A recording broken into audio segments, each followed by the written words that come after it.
Jai Masters. One of the deepest and perhaps most difficult for people to comprehend and get their grips on is called doership and non-doership. Very deep in the Zen traditions, the Buddhist traditions, deep in yoga, Sufism, the real deeply mystical teachings teach about doership and non-doership. If you look at it properly, it's obvious what's going on. So for example, what do you do to have a body? What did you do to get a body? Because the answer is nothing. There are 25 trillion cells inside your body. They communicate with each other. You making that happen? Your heart beats, you're making it happen? Your breath goes in and out, you're making it happen? Your mind has the ability to create thoughts. Not which thoughts, but the ability to create a thought. Did you make that happen? Your heart has the ability to create emotions. Not which emotions. Did you come up with that concept of having an emotion and create a heart that can emanate them? Yes or no? So you ain't done squat. No, it's very important to look at that. Your liver, you make it excrete. Your pancreas, your everything, all your organs, you're very busy, right? No, it goes on by itself. All right? Now, can it get sick? Can you need help? Can things happen? Yeah, of course. But that's not 99.9999% of all times in every single body. These things are happening and have happened from the beginning of time. And you didn't do any of it. But that's because it's not important, right? You should only do important things. Your heartbeat's not very important. Your breath's not very important. You get my drift. So you start off with understanding that that's kind of a little bit of understanding of non-doership. That not doing doesn't mean nothing happens. Just go real slow. It's all happening, isn't it? Okay. What about this planet? You all got your views on the planet and what's happening and so on. Did you put it here? Did you make the planet? How long has it been here? Scientists tell us 4.5 billion years. How long have you been here? A handful of years. You didn't make the place. Did you make the trees? Make all the animals, all the insects, all the plants, everything? No, you didn't make any of it, nor did anybody else. No, there's these gardens, these beautiful botanical gardens. Where did they get the flowers? Where did an orchid come from? From that beautiful botanical garden? No, it did not.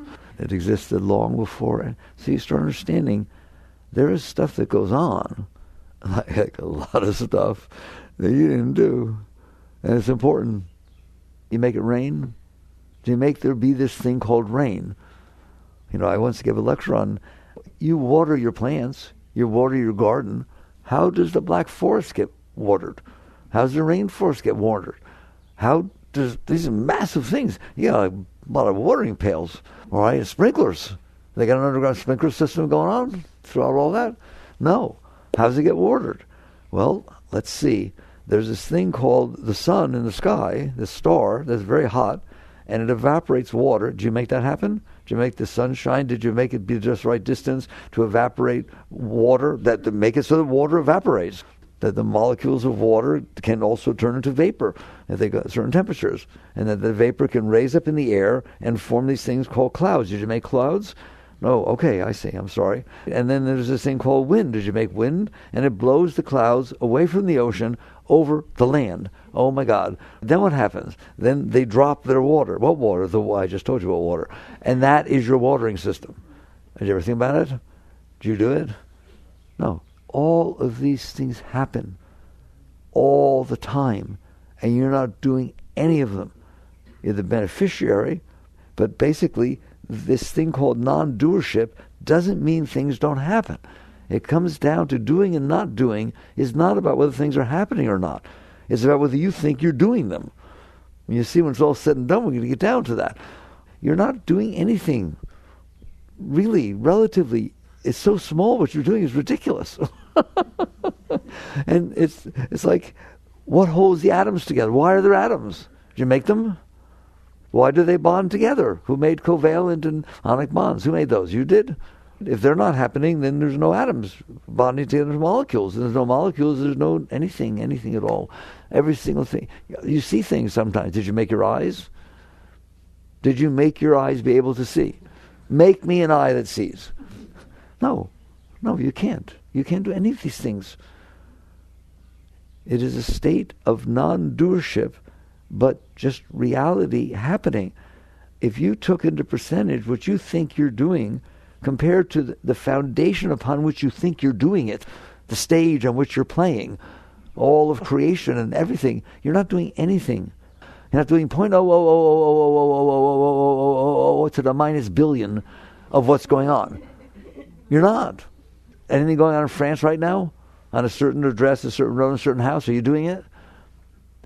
I get down to any level you want. You're not the doer. And what's happening without you doing it is phenomenal, isn't it? Sight, sound, taste. Where did taste come from? You didn't make it, but you're very busy about what you put in the taste, and that's so important. I don't know how to talk about it. It's so big I can't even talk about it. It's ridiculous. It's just we're supposed to be smart. We're not. We're lost completely. So we'll start with that as a foundation of the fact that just because you or any human is not doing it does not mean it does not happen. It's happening all the time, all over the universe. Right? You know my favorite saying, right? So there's this planet. You didn't make it. You're not sustaining it. You're not making the watering happen. You're not doing any of the stuff happening, right? That planet, 1.3 million Earths fit inside the sun. Well, what does that mean? So what? What do you mean, so what? It means not only you're not doing anything, but the planet you're doing it on is nothing. If it went away, that's a big deal, right? It is not. Nothing would happen. A couple of the planets would change their orbit because of the gravitational pull, but in the rest of the galaxy, nothing would happen. The rest of the trillions of galaxies, nothing would happen. It's meaningless. You shall know the truth, and the truth shall set you free. It's like it got created by itself. It's doing its own thing. It's part of 1.3 million Earths fit inside the sun. The sun is a star. There's 300 billion of those suns, those stars, in your galaxy. 300 billion. And you're caught in this tiny, tiny, tiny way of thinking. You're not caught in a tiny place. You're on the Earth. The Earth fits inside the sun, and the sun is one of 300 billion stars. All right? You know that they used to say, where do you live? You don't live at 1505 Northwest 83rd. You don't live on the planet Earth. You live somewhere in the Milky Way galaxy. There's 2 trillion galaxies. Wake up. You are not doing any of it. It all exists without you doing anything. You sleep at night. Do the galaxies still exist? Does the sun still shine? I'm begging you, wake up. So that's non-doership. You're not doing it. What is doership? You thinking you're doing it. And that's a key word on thinking. You thinking you're doing it. You think you have to find someone to love. You think you have to find a good job. You think you have to find this. You think you have to do that. You're busy, aren't you? Are you busy? You're busy doing the non-doing. Okay? Well, you're busy ignoring the fact that it's all happening by itself. If you go in for a job interview, where did that person come from? Where does atoms come from? Where did the cells come from? What happened to him yesterday with his wife? It has nothing to do with you. Nothing. It has so little to do with you, it's ridiculous. Where did the building come from? Where did the building materials come from? Where did the architect... You just take for granted that the only thing that matters is me. I'm trying to paint an ego for you. Ego is not what you think it is. It's not this boisterous person who's showing off. Come on, that's just ridiculous. Ego is what I just said. All you think that matters is you. And don't get embarrassed. Don't get ashamed. It is all you think that matters.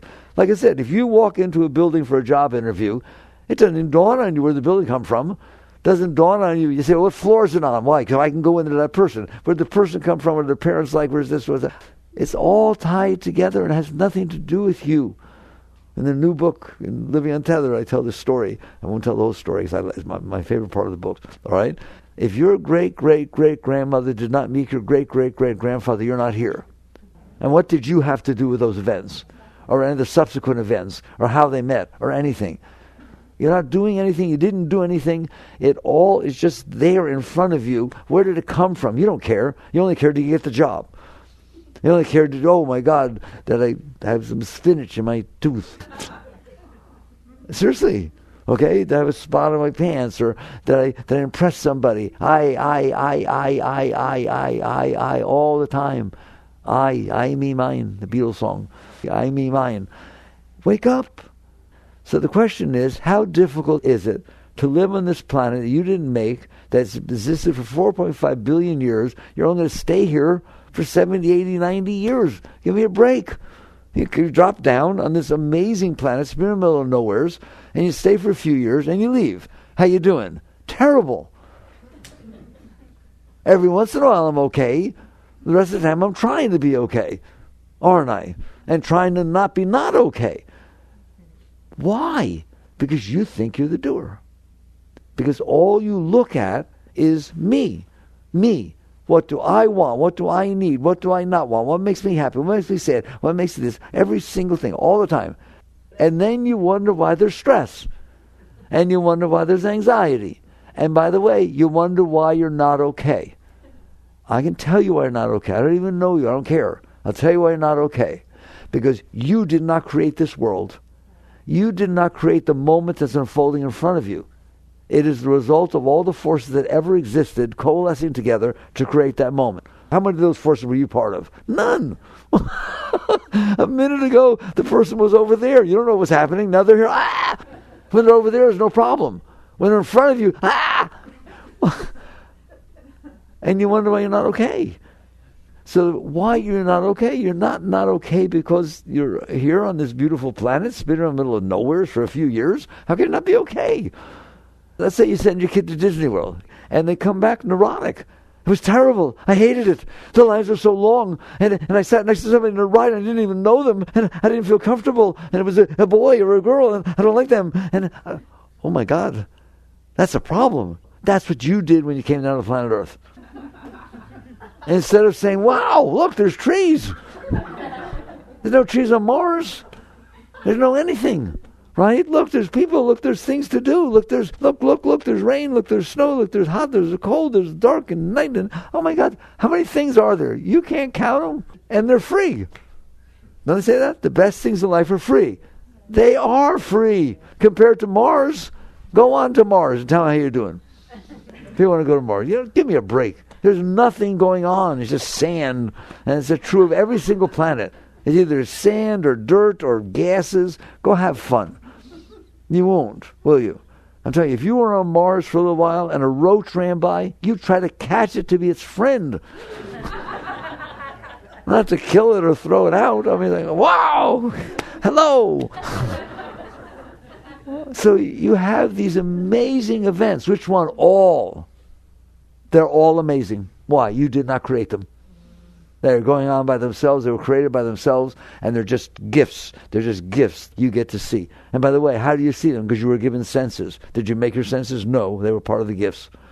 So there's this entire thing that your senses can pick up. There's the fact that you have senses, and there's this thing called consciousness that's aware of what came in through the senses. Are you? Oh, by the way, I forgot to ask. Are you in there? Yeah. Where'd you come from? Don't you dare answer me because you don't have the slightest idea. You in there, who's aware. What is awareness? Where did it come from? Are you kidding me? How can there be suffering? How can there be stress and disturbances and all that?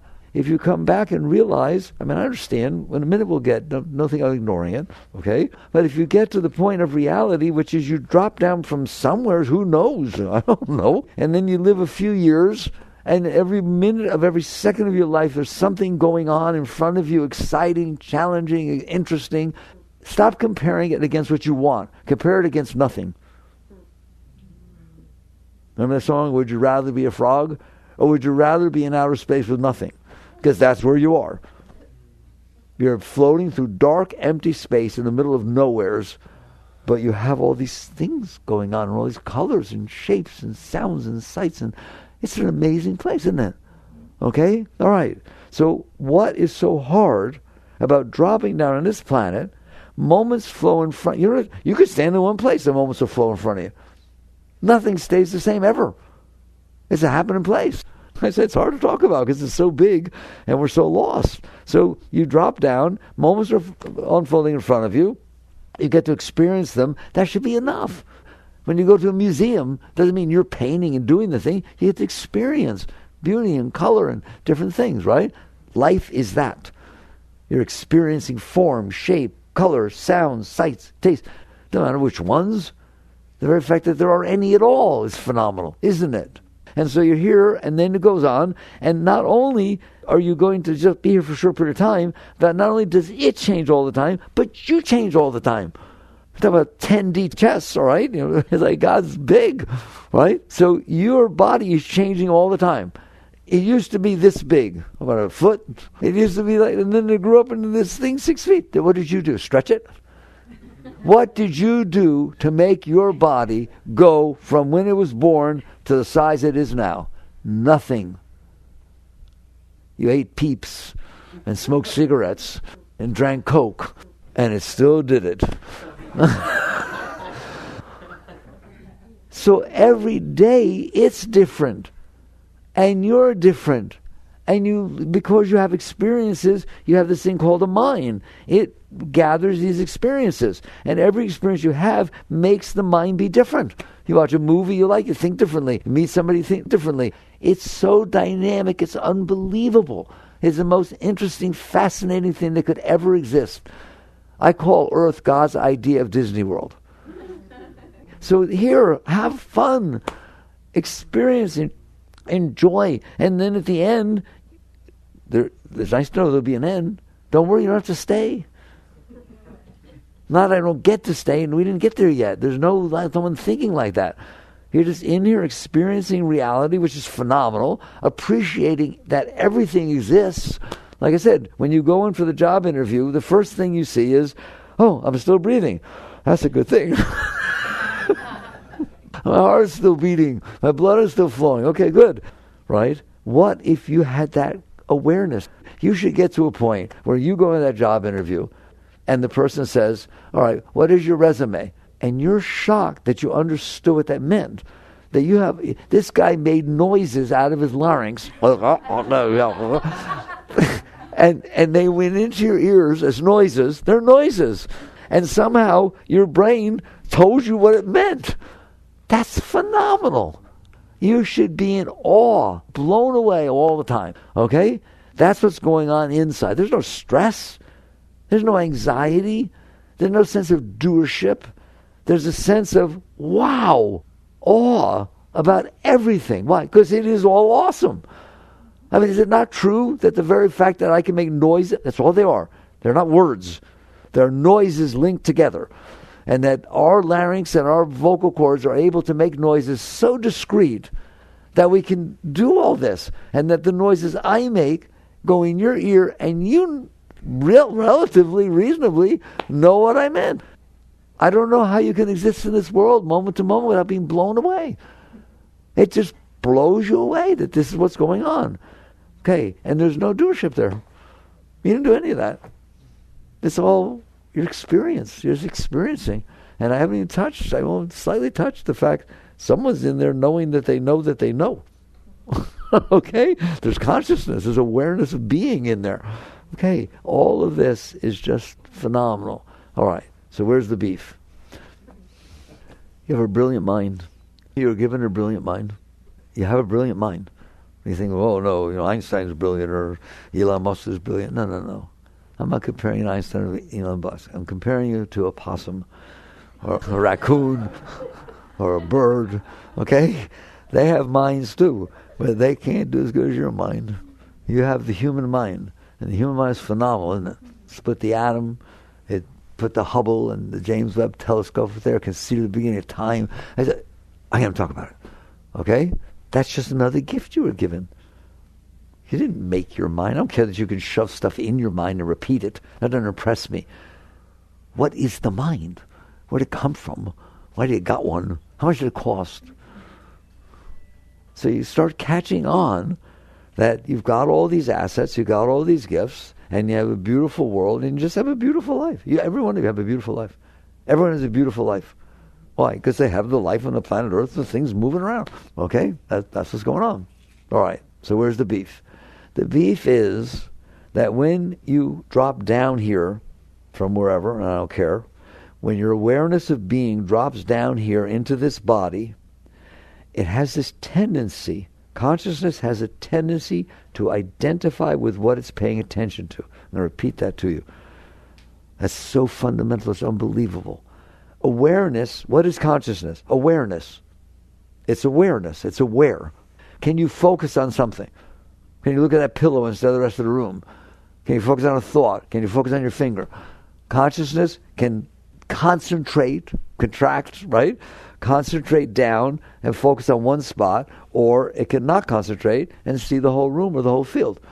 Even when using the senses, you can narrow it or expand it, okay?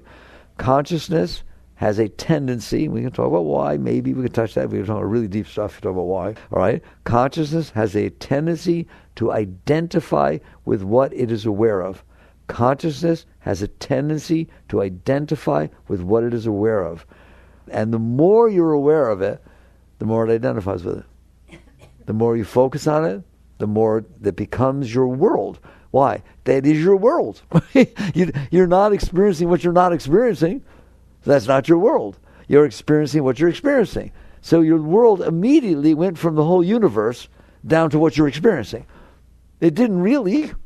It's really still the whole universe, right? But consciousness focuses on what's in front of it. Why? Because it gets distracted. Do you get distracted by things?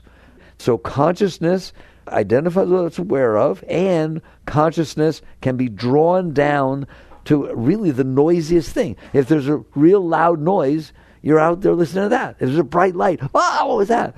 Well, what happened to everything else? You didn't see it because it distracted you. Consciousness gets drawn to the loudest, strongest, most powerful thing, all right?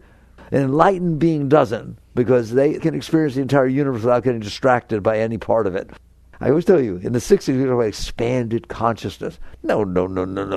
It's not about expanded consciousness. It's about non-contracted consciousness. Consciousness is everything, everywhere. You don't have to expand your consciousness. You have to stop contracting it. So if you're sitting there staring at something and you get fixated on it, and somebody says, you need to expand your consciousness. You don't know how to do that because you're fixated on this. That's all you know. Stop staring at that object.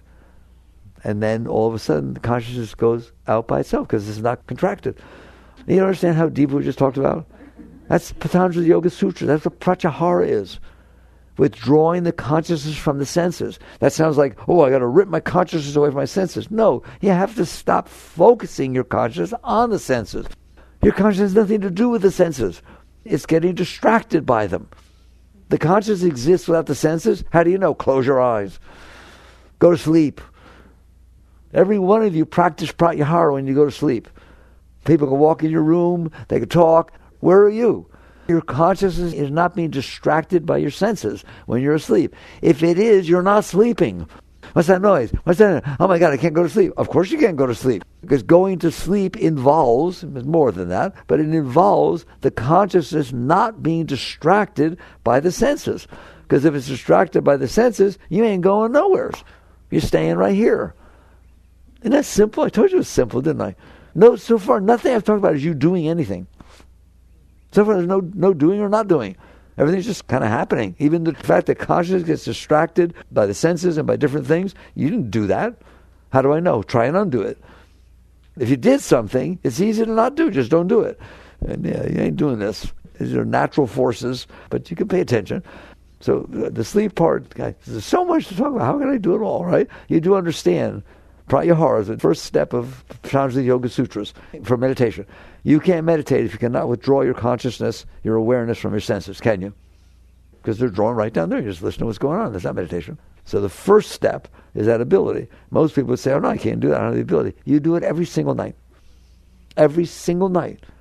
But how do I know that I'm just not conscious? Because you're aware of your dreams, aren't you? The same consciousness aware of the outside world is aware of the dreams.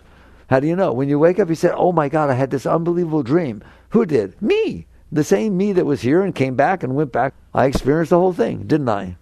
It's the same consciousness. So basically, consciousness has the ability to focus or not focus. When it doesn't focus, its universe gets bigger. Not as big as an enlightened being yet, someday. By the way, that is a state of true enlightenment.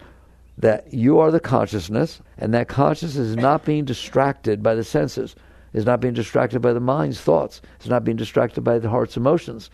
Doesn't mean they're not there, but it's not distracted by them. Well, then what happens to it? It ceases to contract. Remember, when you're distracted, you contract down to it. What if it ceased to contract? You realize that you are the universe. You realize what Christ said, my Father and I are one. You realize what Meher Baba said, man minus mind equals God. In other words, you already are God, but you're busy staring at this thing. This human. You're busy staring. You're busy staring at your thoughts? Are you busy staring at your thoughts? You're busy staring at your emotions? You're busy staring at every single sensation on your body and every single thing that when it comes in from the outside, it distracts you. You're always busy being distracted. Your consciousness is being drawn to whatever is making the most noise or making the biggest thing. If indeed that were not happening, you would find out who you are. This is not weird. I don't even like the word mystical. It's not mystical. If I say to you, stare at your finger, what do you see? My finger. Don't stare at your finger. What do you see? The rest. Stare at your mind. Stare at your emotions. Stare at your body. Stare at what's coming through your senses. What do you see? Me. What I think is me. Don't stare at any of them. What do you see? You will be. You don't see anything. You will be the consciousness that is looking down. And the root of that consciousness is the divinity. Those are the teachings. Didn't know I was going to go there. Okay? But how do you not? So then now what are we saying? I still said, where's the beef? The beef is that consciousness, oh my God, that consciousness is what is aware of everything. It's the same consciousness staring at your mind, your mind, your mind, your mind. Okay? Like the sun. It's the same sun that the rays are falling everywhere. So basically it's staring down. And what happens? Whatever it's aware of, if consciousness stares enough at something, it identifies with it. What does that mean? It starts to say, that's me.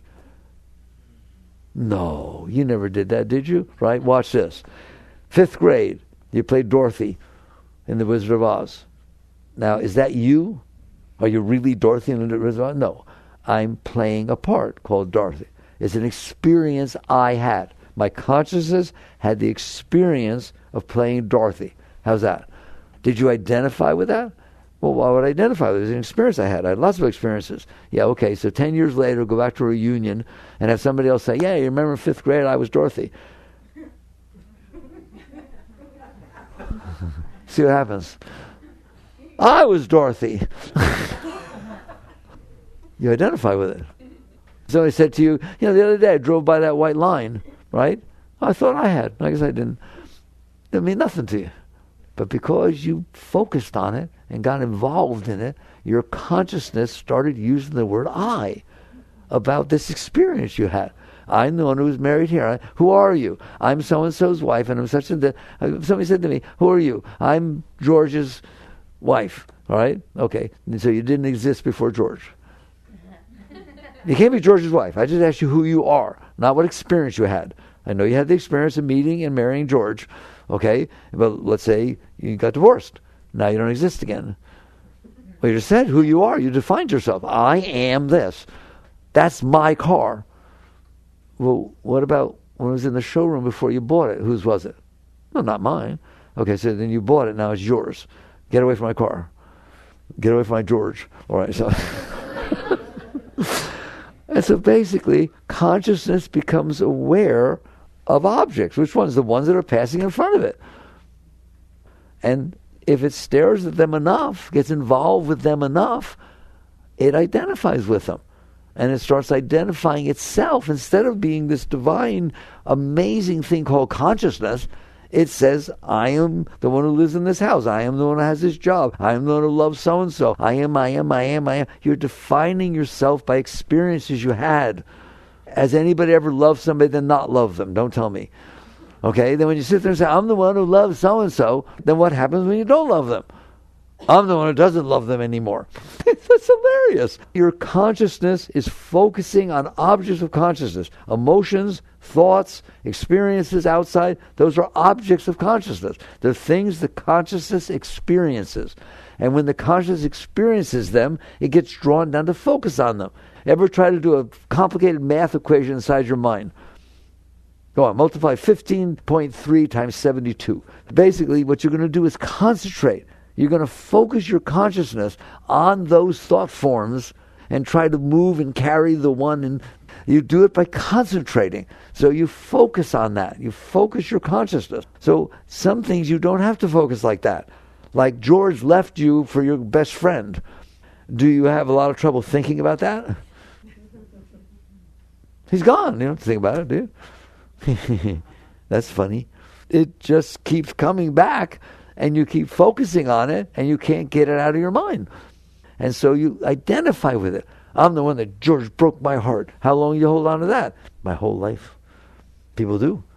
So you focus on it, then you identify with it, then you define yourself as that. Okay, that, by the way, was the fall from the garden. You're the divine consciousness. You're everything. And you stared at that little fruit, whatever you want. It's called the tree of self-knowledge. You bothered identifying yourself as something you're not.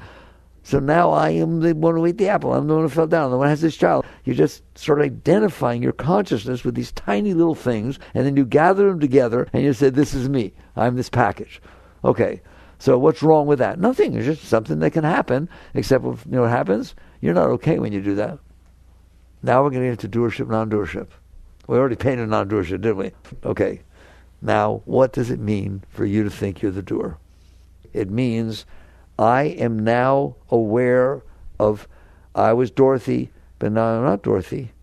But I hold on to Dorothy, hold on to the concept of Dorothy, but now I want to always be seen as that, my self-concept, right? I built a self-concept out of these experiences I had, all right? Are they real? Well, they were real in that moment, but they're not real now. You're 43 years old. Who cares what you did when you were 5? It's not happening anymore. Your parents were divorced when you were 8 years old. What are you now? 68. Still bothering me. I still can't talk to them properly, and they died, and I never got it straightened out. I never told them how much they hurt me when they got through. What is the matter with you? It's not even happening. It doesn't exist anymore. They don't exist. It doesn't exist. But because you concentrated on it, and you identified with it, you built this thing in your mind called a self-concept that said, this is who I am. I'm the one that got hurt when my parents got divorced. I'm the one that my uncle liked my sister more than me. I'm the one that got a B. I got a B when I wanted to get an A, and I didn't like the teacher anymore. And I tried to argue with them, and I got suspended. That's who I am. And no, it's not who you are. These are experiences that you had, and they're over, and they should be over. They should be over. You want a good thing to live by? If it's not happening outside anymore, it's not happening inside anymore. It's called reality. But we don't do that, do we? Okay, so what's the downside of having collected these things that are gone and built them inside your mind, and not only built them, and said, this is who I am? Well, they weren't all comfortable, were they? And so you built this menagerie inside of yourself that basically said, I'm not okay. Why? I collected all the experience that ever bothered me and made me not okay and made them part of my self-concept. I'm the one that's not okay. Not, I'm the one who dropped down to the planet Earth and this is awesome. No, I'm the one who's not okay. Why? Because this happened and that happened. And you don't understand. This happened, right? I've collected all my not okays and then identify with them. Well, I identify with them. I told you. Consciousness, this totally pure consciousness that's in the ecstasy of God, is staring all the time at the collection of stuff you collected in your mind that says I'm not okay. And you say you're not okay. I don't care how positive you try to be. I like people who say, no, I do positive thinking. Why? Well, otherwise I'm not okay. All right? It's a struggle. Why is it a struggle? Because you are identified with this part that's not okay. We started talking about what's real. What's real is you're fine. It's awesome. It's unbelievable. But that's not your experience. Why? You're not even looking at the outside. You're not anymore. You're looking inside, seeing that you're not okay, way deep inside. Way deep inside, you're not okay. And then what's happening? You're trying to be okay. That's doership. That's doership. I'm in here staring at the part that's not okay, but I don't pay attention to that. Now, what can happen outside that will make me feel better? Who can I meet? How can I get married? How can I get divorced? What children can I have? What children do I not have to have? What kind of degree can I get? How can I have people like me? How can I look more beautiful or more handsome? How can I drive in neater cars so people are jealous of me? What can I do to feel better? Now, can anybody relate to that? Please, what can I do to feel better? What can I do to feel better? What can I avoid to not feel worse? Now that's doership. Now you're busy. And you're busy every single second of your life from the moment you wake up. And while you're busy when you sleep, you get nightmares. Either you dream what I would like to have, or you dream what, okay? You're basically staring at a party that's not okay. Are you not staring at a party that's not okay? Therefore, what do you do? I got to get busy making it be okay. How? I need you to like me. I need you to like me more than you like him. I need you to clap when I come in the room and not boo. I need you to think I'm good. Come on. That is the cause of all suffering. But you started off by messing it up, by staring at things. I can't even talk about it anymore. You are literally staring at everything that ever bothered you. Having soft spots, sensitive topics, things, you're staring at whatever bothered you, and then you're trying to figure out how to be okay. So you built your foundation on top of the worst part of, I don't even say the part of your being, because none of it is your being. You're the consciousness that's aware of all this. Which one of you know that at any moment it could fall apart? You all do. Why? Because it's fake. That's why it's called a self-concept. It's not called the self. It's called a concept of self. Something you made up that's not real and started to say, this is me. Now what do you need to do? You better agree that this is me. You're my friend. If you agree with who I said I am, all right? You're my friend. If you don't agree with who I said I am, you keep your distance from me, all right? Now we have to come down here into this world. I can't even say it. My mouth goes dry because it's so sad. We have to come down in this world that we did not make and that has nothing to do with us and we have no control over, really. You think you have control. Give me a break. We just said a moment ago, every moment in front of you is the result of all the forces throughout creation, time and space that cause it to be the way it is. You're not the doer of that, are you? But you want to be the doer of making it be the way you want. And now you wonder why it's tense. Now you wonder why there's anxiety. Now you wonder why you better make the right decisions or it won't be the way you want. How'd you come up with what you want? Based on my past experiences. How else would I get it? That's all I know with my past experiences. So if my past experience was pleasant, I want it to happen again. If my past experience was not pleasant, was really bad, I don't want it to happen again. So now I've built these concepts of like and dislike. It all happens. It's so big, and we're so lost that it's hard to talk about it. I'm impressed you're still here. Seriously, who wants to talk about this? You want to go to a seminar on how to get what I want. What do I do? What do I change? What did I say? And you wonder why it's hard to live here on this beautiful planet in the middle of nowheres. That's the most beautiful. No one ever saw anything like it. Still with the James Webb, with the Hubble, we haven't seen nothing that even comes, not in a protozoa, not an amoeba. We haven't seen anywheres. And we're looking hard. And look what you got. But no, I'm not okay. That's why you're not okay. You're not okay because you identified with what you stared at, and then you stored the ones that you didn't like. This is the funniest thing I've ever heard of. And you keep it down there. You keep it down there. I've now made a complete collection of everything that ever bothered me. And so now what? Now I'm bothered. Why? Because your consciousness is staring.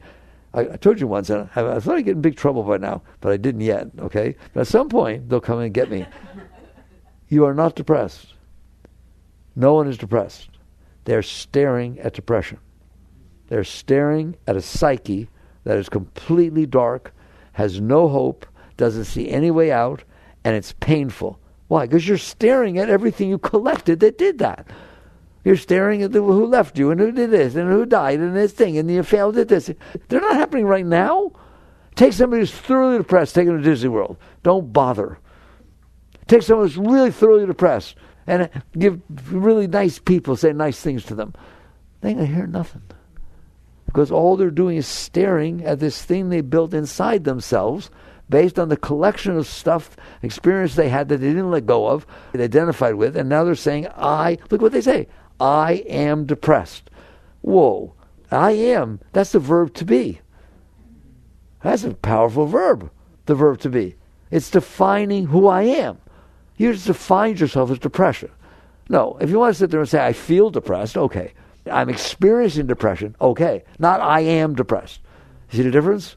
If you say, I'm experiencing depression, there's the hope that you could experience something else. If you say, I am depression, it's over, baby.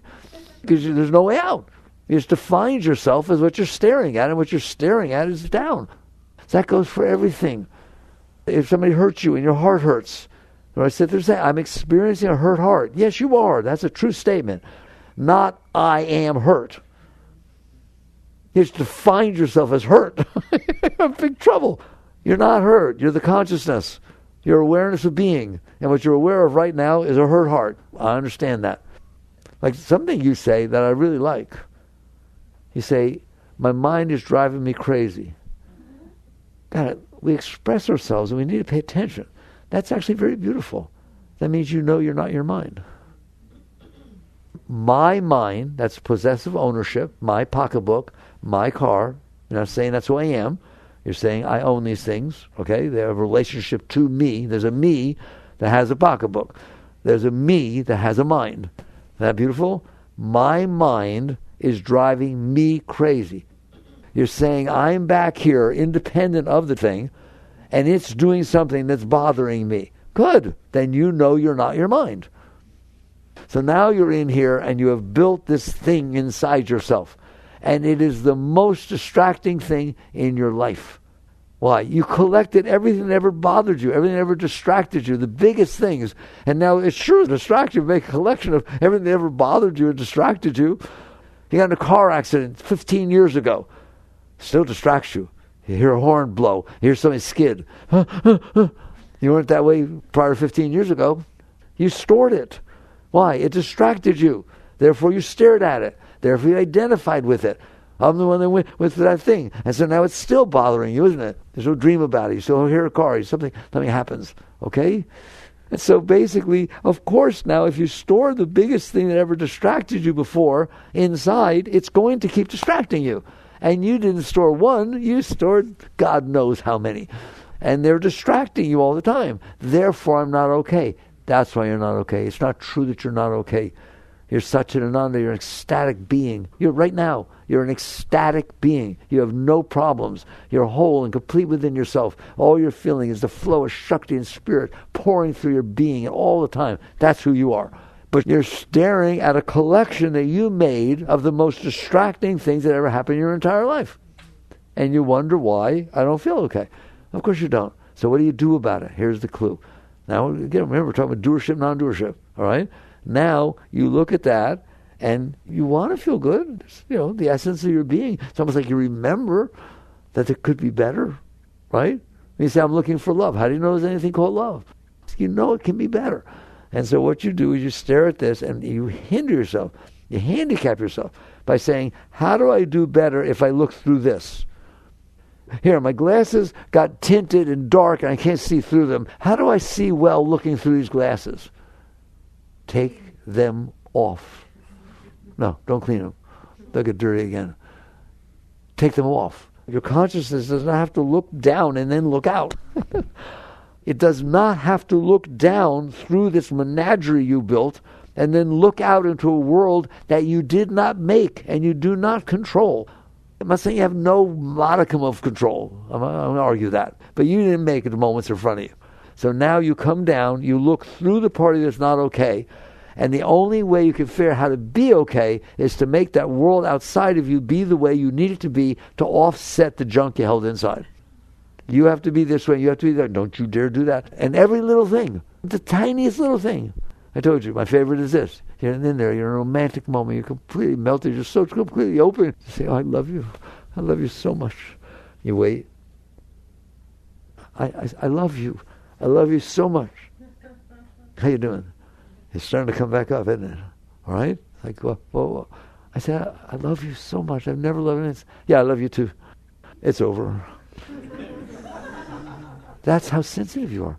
You live in a universe. 1.3 million Earths fit inside the sun, and there's 300 billion suns, and you're freaking out over that? Yes, I am. Aren't I?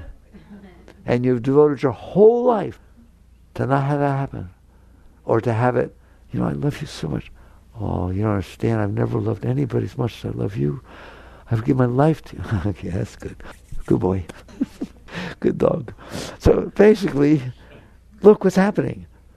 You identified with this, and you came out into a world that is big, it's going on everywhere, but you only care about the moment unfolding in front of you, which is really funny. And how do you care about it? As a panacea, a compensation to make you feel better because of the mess you stored inside yourself. And now, that's what's meant by doership. Now you're out there doing, aren't you? You're doing. You're forcing, manipulating, lying, cheating, stealing, doing whatever you do. You hear me? Most of you probably won't go that far.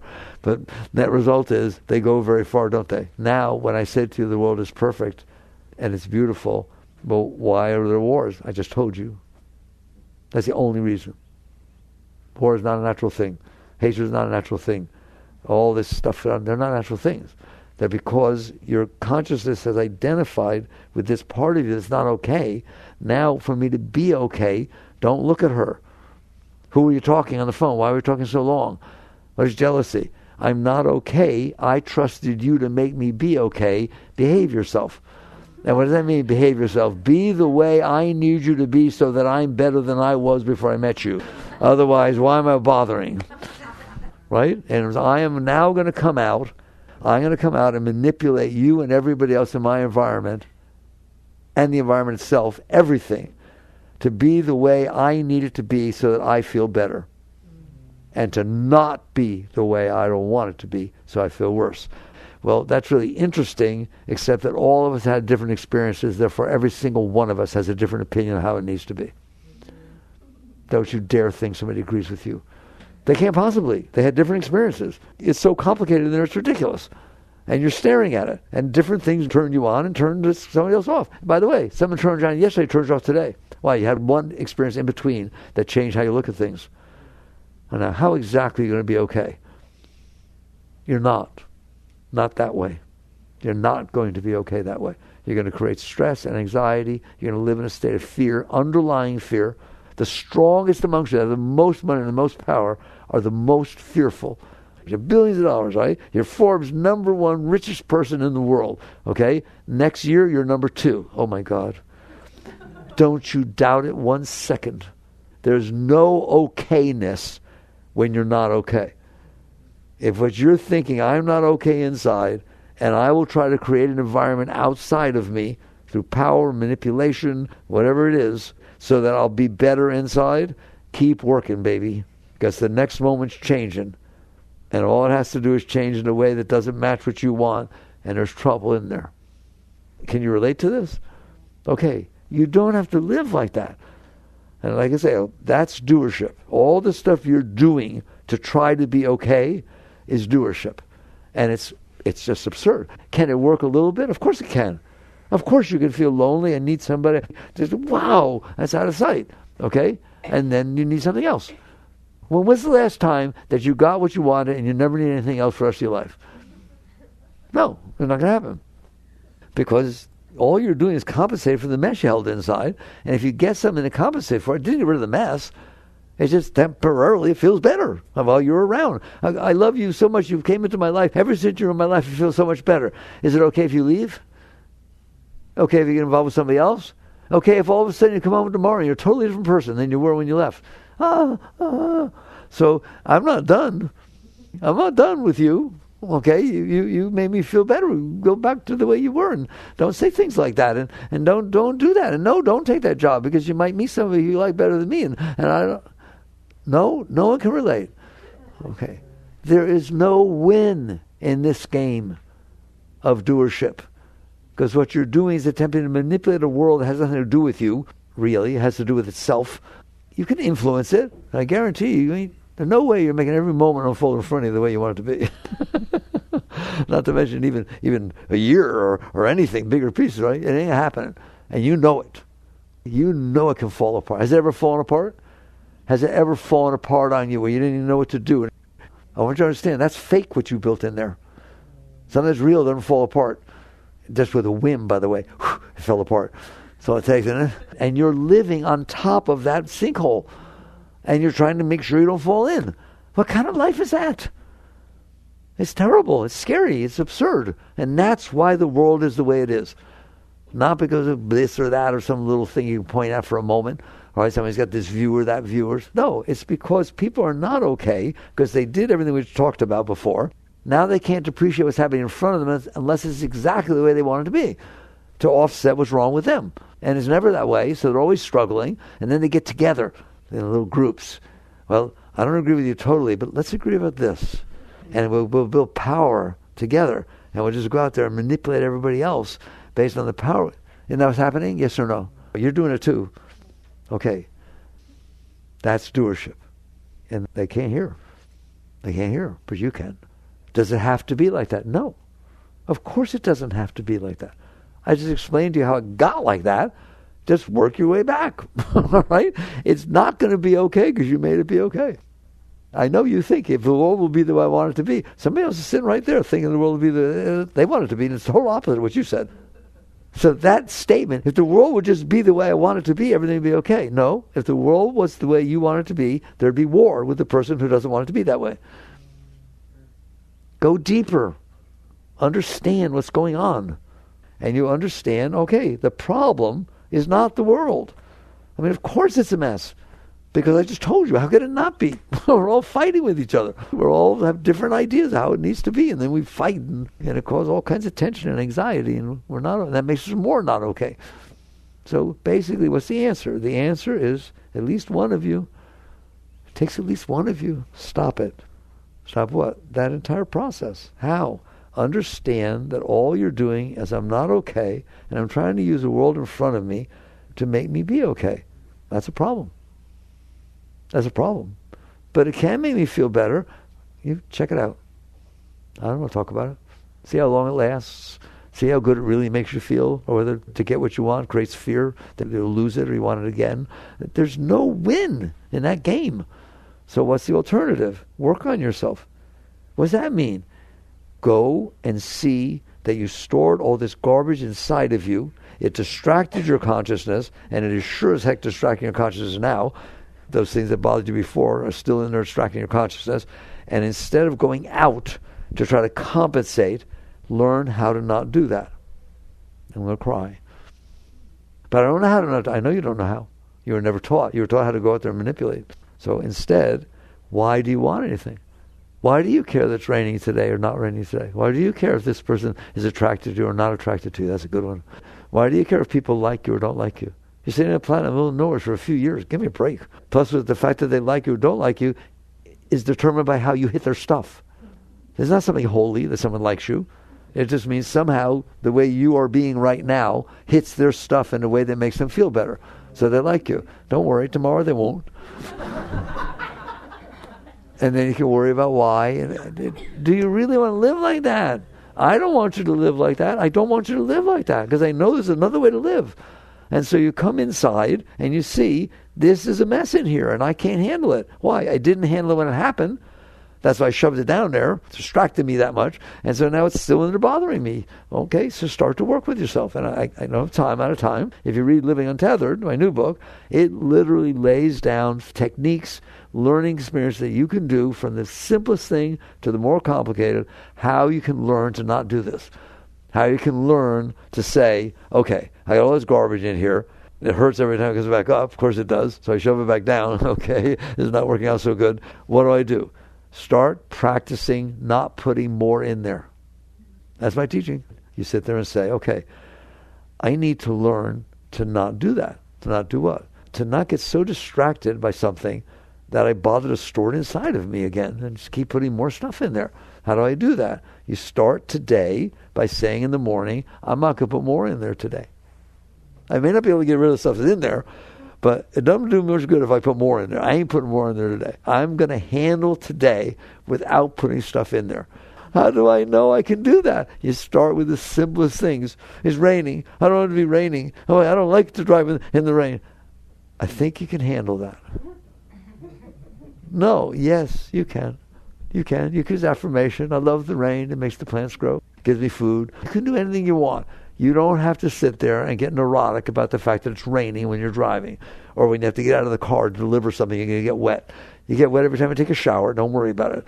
You can take these small little things that you're not bothering paying attention to and realize I do not have to continue the process of not liking the earth, not liking things unless they're the way my stuff wants them to be. I can learn to appreciate, to honor. I was the driver in front of you. Okay, they're driving the way they're driving. They're not driving the way you want to drive. Can you handle it? Or do you have to complain about it? Do you have to talk to them? They don't hear you. Believe it or not, that's how you do this. You learn to appreciate, start by handling. You learn to handle the moments unfolding in front of you, especially if they're not a big deal. And most of them are not a big deal. Hey, Susie, turn around and say hello. So what? I tell everybody, there's 8.5 billion people that didn't say hello to you either. Can you handle it? Not do I want to, not was it right or wrong. Can you handle reality?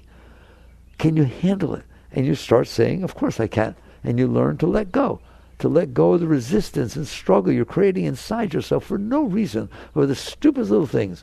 And then to close it down really quickly, you learn to do that, next thing, something's going to happen a little bit bigger. You'll do the same thing. And you can do it. Then you'll find out if something comes up that hadn't come up for years, and you'll look at it, and it'll start to get pulled down into it. Remember, consciousness gets drawn down to the loudest noise, and you'll stop. Not suppress, not push it away. You'll stop going down there. You'll just let go. Okay, come on up. I don't want you in there. Do you want that junk in there? We just talk about what it does to your whole life. I don't want it in there. But it hurts when it comes back up. Of course it hurts. It was stored with pain. It's coming back with pain. But it's the pain that ends all pain. If you relax through it, that's what I teach. Relax. Just relax when it's happening. And little by little, it'll go. And then all of a sudden, you start feeling this beautiful energy welling up inside of you. What? That's your natural state. All you did was stop blocking the energy that is the divine force. Man was created in the image of God. What does that mean? In ecstasy. You're the most beautiful thing that could ever be. So little by little, you let go, you let go, you let go. And all of a sudden, and I'll stop here. It's hard to stop because I really want to communicate with you, right? Now let's go back to doership and non-doership. Now there is no reason for you to play that game of personal doership. You're okay. When you're filled with love, you just want to feel the love. I don't go out there and do something. I don't need to find love. I feel love. When you feel joy, when you feel peace, when you feel God, you don't have to do anything. You're experiencing it. All right, so that personal doership that was driven by you not being okay falls off by itself. But does that mean I renounce everything? Why would you renounce everything? It's not bothering you. You only renounce that was just bothering you. I'm not okay, and I think you'll make me be okay, but I'm a monk. I'm going to renounce my relationship with you. I don't understand. Basically, why don't you let go of the part of you that's not okay, that needs something, and then you don't have to renounce anything.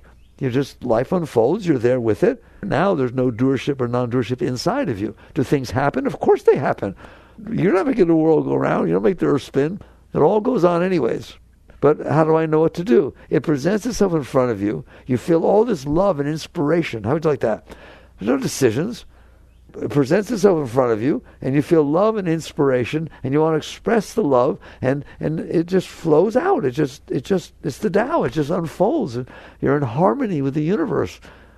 Nothing has to be a certain way. You're just serving the moments that are unfolding in front of you. All right. So we had a long, deep talk that centered on doership and non-doership. Because if I just had started by saying, well, should I do this or not do this? People are saying, I don't understand. Should I do this or not do this? I can't decide. I'm not going to answer you. I love you, but I'm not going to talk about it. It's like you came to me and said, well, I don't like this person. Should I hurt them this way or that way? Maybe you need to deal with the fact you don't like them, right? Instead of what you're going to do about it. It's the same thing here. I can't decide what to do. Should I take a gap year or go back to school? Should I get married now? Or should I wait till... I'm not answering you. I'm not answering you. Ever. I will never ever answer you. Why? Why do you care? Uh-oh. You're going to be in big trouble if I say that to you. Like, well, of course I care. That's because you're not okay, and you're trying to see which one will make you feel better. If you are okay, it's just life unfolding. You're fine. There's no tension. There's no anxiety. There's just this dance with creation, and you're doing that dance, and it's beautiful, and it's wonderful. Can there be pain? Of course there can be pain. Somebody you love dies, you feel lost. That's part of the beauty of life, that you have a heart that can feel things. But you're not suppressing it, you're not freaking out over it. It's just an experience of life. And everything flows. There's neither doership nor non-doership. You're neither doing it because you have to, nor not doing it because you're afraid to. You're just in harmony with the being. All right. It's a deep topic. Thank you for listening. Jai Gurudev.